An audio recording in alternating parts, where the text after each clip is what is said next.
Hello dear students, how are you? कैसे हैं आप सब स्टूडेंट्स? आज हम बात करेंगे जो हमने इनवर्स ट्रिग्नोमेट्रिक फंक्शंस 3 कर लिए, साइन इनवर्स, कॉस इनवर्स और कोसिकेंट इनवर्स। तो अब इनकी प्रिंसिपल वैल्यूज कैसे फाइंड करते हैं, हम कैसे निकालते हैं, हमने आज इस वीडियो में वही स्टडी करना है कि how to find principal values. हमें क्वेश्चन में आ जाता है, जैसे आपने सिंपल जो हमारे पास ट्रिग्नोमेट्रिक फंक्शन है वहां पर भी हमने प्रिंसिपल वैल्यूज फाइंड की हैं, और इसमें इनवर्स ट्रिग्नोमेट्रिक फंक्शंस में भी हम कैसे इनवर्स ट्रिग्नोमेट्रिक फंक्शन में प्रिंसिपल वैल्यूज फाइंड करेंगे। तो हम क्वेश्चन करते हैं इसके अकॉर्डिंग। जैसे सपोज हमारे पास दिया गया है कि find principal value of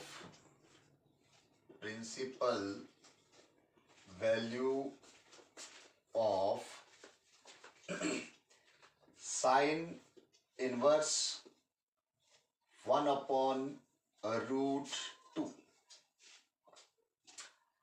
sine inverse 1/√2 की आपको प्रिंसिपल वैल्यू निकालनी है। तो हमने जब प्रिंसिपल वैल्यू निकालनी है तो हमें पता होना चाहिए कि साइन इनवर्स के केस में इसकी डोमेन क्या है और रेंज क्या है। ठीक है, मतलब हमने किया था कि साइन इनवर्स जो है ये फ्रॉम इसकी जो डोमेन होती है वो अब ये -1 to 1 बन जाती है, और इसकी जो रेंज है वो हमारे -π/2 to π/2 में जो हम रेस्ट्रिक्ट कर देते हैं इसकी डोमेन को, वो रेंज बन जाती है। ठीक है, जो साइन फंक्शन जो हमारा है उसकी डोमेन को हम रेस्ट्रिक्ट करते हैं तो वो 1/1 behaviour 1/1 onto behaviour show करता है। तो जब इनवर्स हम फाइंड करते हैं तो इनवर्स में क्या होता है फिर कि जो इसकी डोमेन होती है साइन की वो रेंज बन जाती है इसकी, और जो रेंज होती है वो डोमेन बन जाती है। तो कहने का मतलब कि हमने इसकी प्रिंसिपल वैल्यू निकालनी है, ये साइन इनवर्स 1/√2। तो हमने यही देखना होता है इसमें कि ये इस प्रिंसिपल रेंज जो इसकी है इसमें लाई कर रहा है, जो हम एंगल फाइंड करेंगे यहां पर जिस पर ये 1/√2 होता है साइन। ठीक है, तो कैसे हम निकालेंगे इसको? हम इसको ऐसे मान लेंगे कि लेट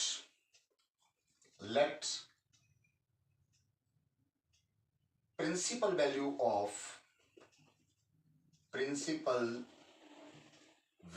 ऑफ साइन इनवर्स 1/√2 ये इक्वल्स टू हमने मान ली किसके बराबर है? y के बराबर है। ठीक है, हम ऐसे भी कर सकते हैं और एक डायरेक्ट भी है मेथड, उसको भी हम करेंगे स्टडी। हम इसको मान लिया हमने कि ये किसके बराबर है, इसकी प्रिंसिपल वैल्यू जो है वो y के बराबर है। ठीक है, तो अगर हमने इसको y के बराबर मान लिया तो according to definition of inverse function ये क्या हो जाएगा? This implies sine y equals to हमारे पास क्या बन जाएगा? 1/√2। क्यों? क्योंकि आपने किया हुआ है कि if y equal to sine x then x equal to sine inverse y।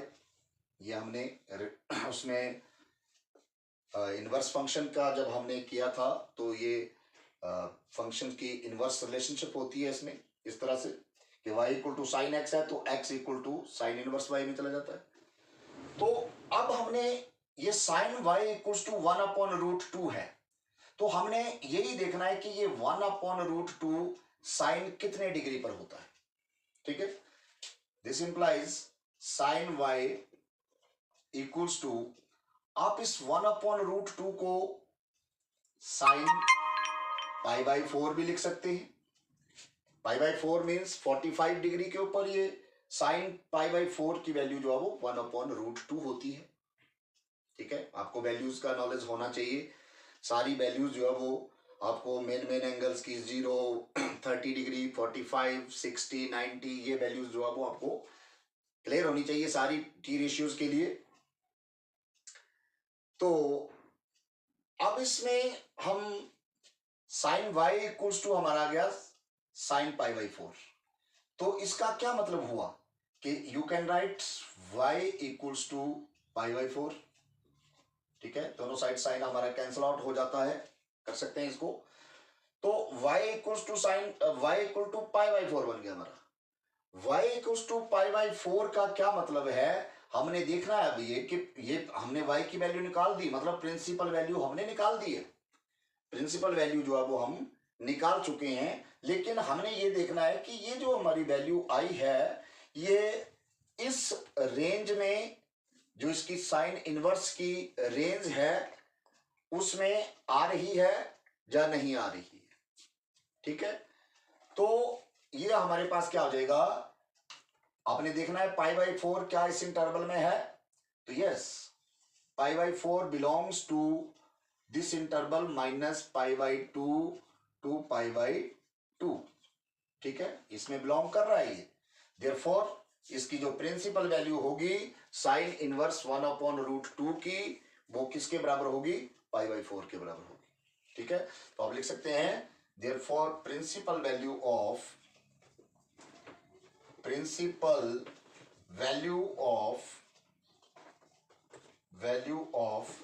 Sign inverse 1/√2 ये किसके बराबर हो जाएगी, π/4 के बराबर। ये इसका आंसर हो जाएगा। ठीक है, तो इस तरह से हम और भी कई क्वेश्चन कर सकते हैं।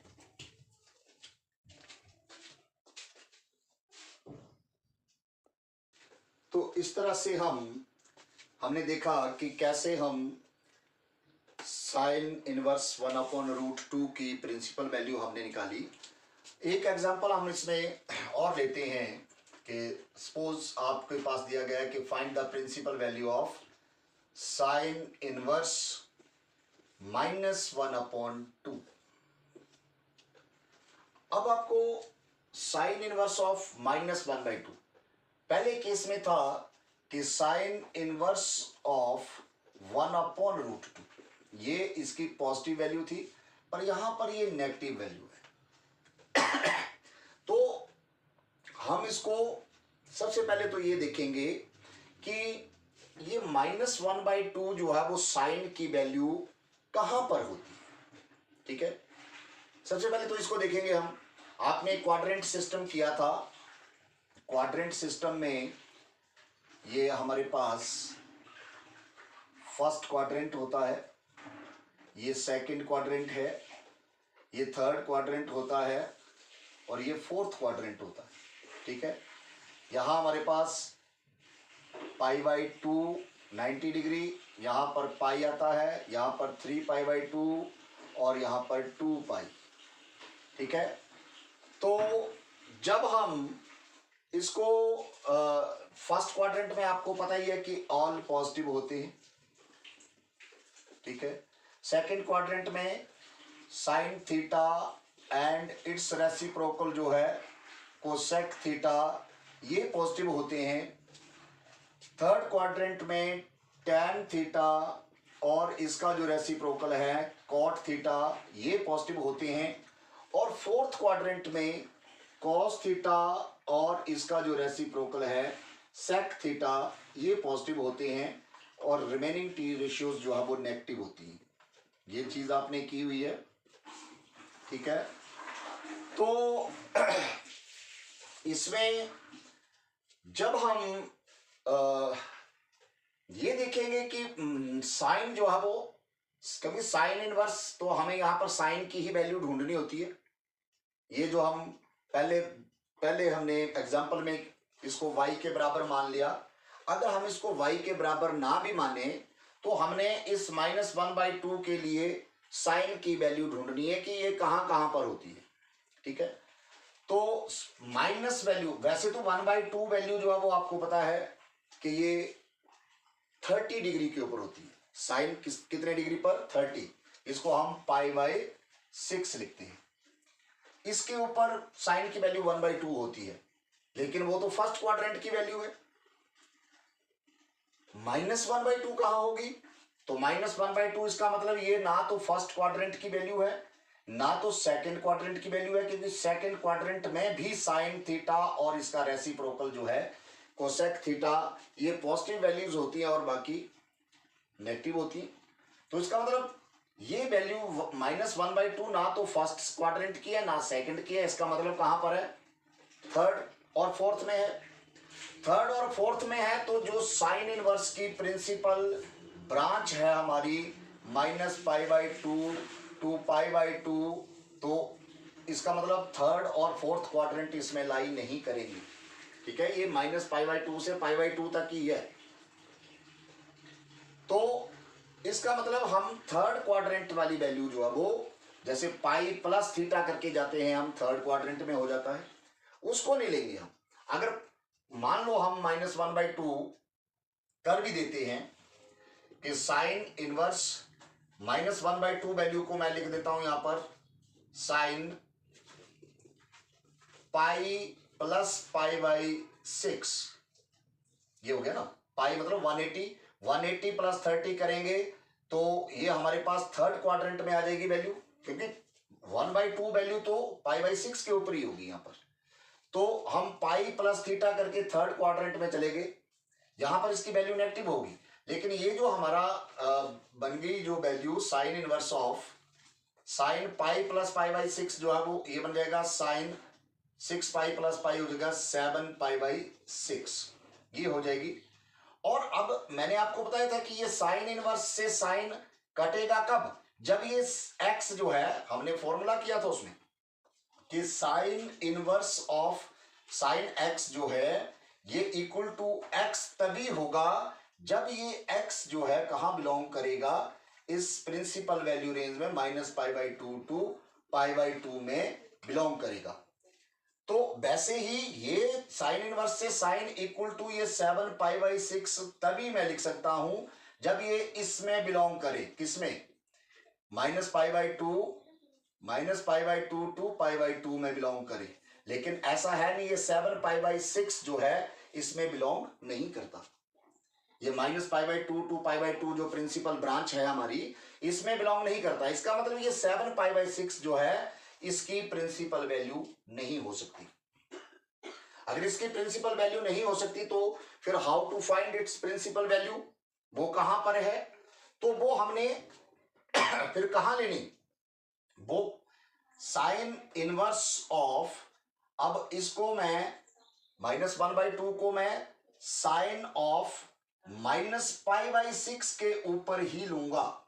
यहां पर पाई प्लस π/6 क्वाड्रेंट के अकॉर्डिंग नहीं जाऊंगा। अब आपने किया हुआ है फॉर्मूले पहले पढ़े हुए हैं आपने कि साइन ऑफ माइनस थीटा है तो वो माइनस साइन थीटा के बराबर होता है। ठीक है, तो यहां पर अगर हम वही चीज करें तो sine of minus theta minus sine theta और साइन π/6 की वैल्यू 1/2, तो यही -1/2 आ जाएगी। मतलब इसको मैंने ये चीज लिख दी। ठीक है, क्लियर हुआ ये चीज आपको? तो अब साइन इनवर्स से साइन तो कैंसिल हो गया हमारा, और ये इक्वल्स टू -π/6 लिख सकते हैं इसको। और ये -π/6 कहां बिलोंग कर रही है? ये इस प्रिंसिपल वैल्यू रेंज जो हमारी -π/2 टू π/2 इसमें बिलोंग कर रही है। ठीक है, क्लियर हुआ ये? तो इसका क्या मतलब हुआ कि अब जो इस फंक्शन की प्रिंसिपल वैल्यू थी वो प्रिंसिपल वैल्यू हमारी क्या है? ये है। ठीक है, देयरफॉर आप लिख सकते हैं principal value of sine inverse -1/2 ये किसके बराबर हो जाएगी? -π/6 के। ठीक है, क्योंकि -π/6 इस प्रिंसिपल वैल्यू जो रेंज है हमारी इस साइन इनवर्स फंक्शन के लिए, जो इसकी रेंज है उसमें लाई कर रही है। तो ये बात क्लियर हुई आपको। हम और क्वेश्चन लेते हैं, जैसे आपके पास सपोज एक एग्जांपल हम और लेते हैं कि आपके पास आ जाता है साइन कॉस इनवर्स के लिए करते हैं। अब एक कॉस इनवर्स रूट √3/2, इसके लिए आपको इसकी प्रिंसिपल वैल्यू निकालनी है। तो मैंने आपको y के बराबर लेट करके भी मान सकते हैं आपके, let the principal value of this function equals to y and then applying the definition of inverse function cos y equals to √3/2 हो जाएगा। और ये आपने ट्रिग्नोमेट्रिक फंक्शन के लिए भी किया हुआ है। ट्रिग्नोमेट्रिक फंक्शन में आपको पता ही है कि how to find the principal value of that function. But इसको हम अगर इजिली डायरेक्ट करना है तो मैंने आपको बताया हुआ है कि आपने क्या देखना है, कॉस इनवर्स है यहाँ पर, हमने यही देखना है कि ये √3/2 जो है वो कॉस की वैल्यू कहाँ होती है, कितने डिग्री पर होगी √3/2। तो ये आपने किया हुआ है कि कॉस √3/2 कहां पर होती है, कॉस π/6 के ऊपर ही होती है, 30 डिग्री के ऊपर ही जो कॉस की वैल्यू √3/2 होगी। ठीक है, ये टेबल के अकॉर्डिंग आपको वैल्यू लर्न होनी चाहिए सारी। तो अब ये हमने देखना है कि इसको ये इससे कैंसल आउट तभी होगा, इक्वल टू मैं इसको π/6 तभी लिखूंगा जब ये π/6 जो है हमारे कॉस इनवर्स की जो रेंज है 0 to π।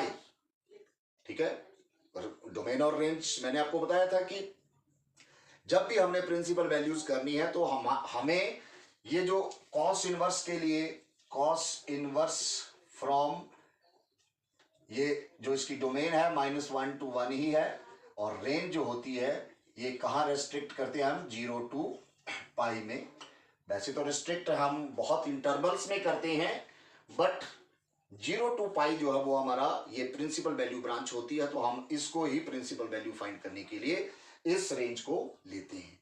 तो अब हमने ये इससे कैंसिल तभी होगा, इक्वल्स टू मैं इसको π/6 तभी लिखूंगा अगर ये π/6 इससे बिलोंग करता है, मतलब इस इंटरवल में है। तो 0 और π के बीच, 0 मतलब π मीन्स 180 डिग्री के बीच, तो 0 और 180 के डिग्री के बीच 30 डिग्री है हमारा। ठीक है, इसमें इसी इंटरवल में ये π/6 लाई कर रहा है, तो हम इसको इक्वल्स टू π/6 लिख सकते हैं। ठीक है, और π/6 ये बिलोंग कर रहा है 0 to π। तो देयरफॉर जो प्रिंसिपल वैल्यू है, therefore principal value of cos inverse √3/2 ये किसके बराबर हो जाएगी, π/6 के ऊपर।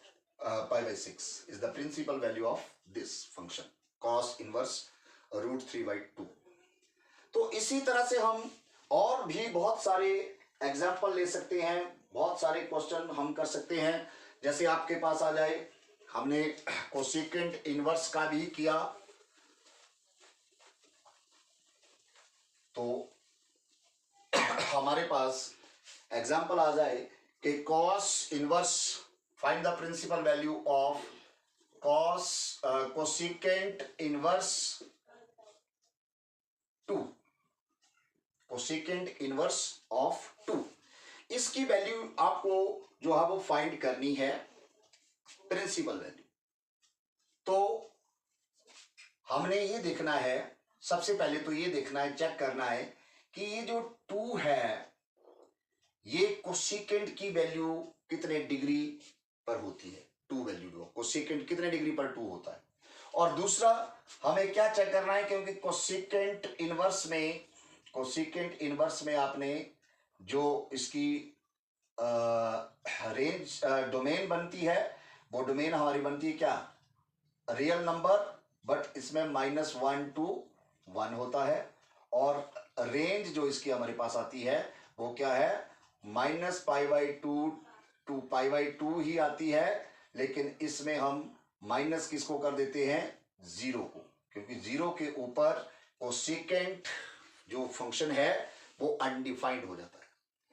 ठीक है, तो हम इसमें रेस्ट्रिक्ट कर देते हैं कोसिकेंड इनवर्स एक्स की जो रेंज है, ठीक है, मतलब कोसिकेंड एक्स को जो हम इसमें रेस्ट्रिक्ट करते हैं तो वो उसका बिहेवियर 1:1 बन जाता है और हम इसका इनवर्स जो है वो फाइंड कर सकते हैं।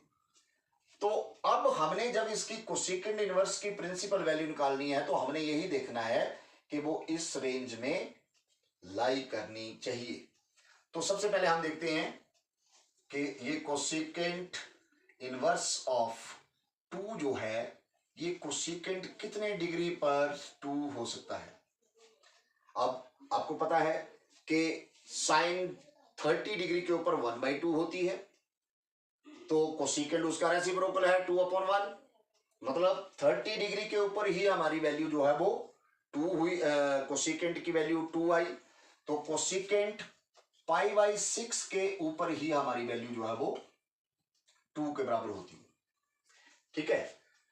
तो अब हमने ये फॉर्मूला किया था ये कि cosecant inverse of cosecant x ये इक्वल टू एक्स तभी होता है जब ये एक्स जो है वो कहाँ बिलोंग करना चाहिए, x belongs to this -π/2 to π/2 excluded 0 degree, ठीक है, इसमें होना चाहिए ये, तभी हम इसको, तो इसको हम इक्वल टू π/6 तभी लिख सकते हैं जब ये π/6 जो है इससे बिलोंग करेगा, तो बिलोंग कर रहा है ये -π/2 टू π/2 के बीच हमारा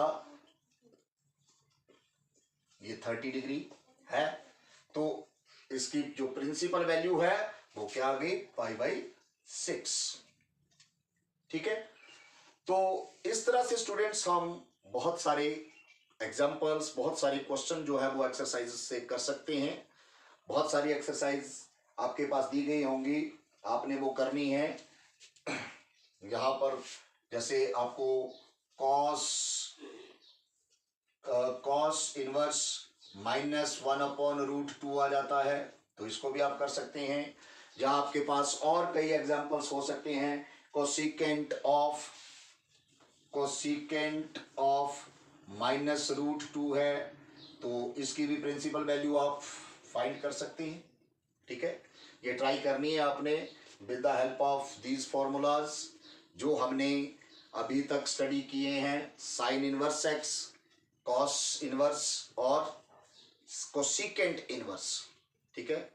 तो बाकी हम दूसरे भी नेक्स्ट वीडियो में जो है वो टैन इनवर्स, कॉट इनवर्स और सीकेंट इनवर्स के बारे में पढ़ेंगे, फिर उनसे भी हम कैसे प्रिंसिपल वैल्यूज फाइंड कर सकते हैं वो करेंगे, ठीक है।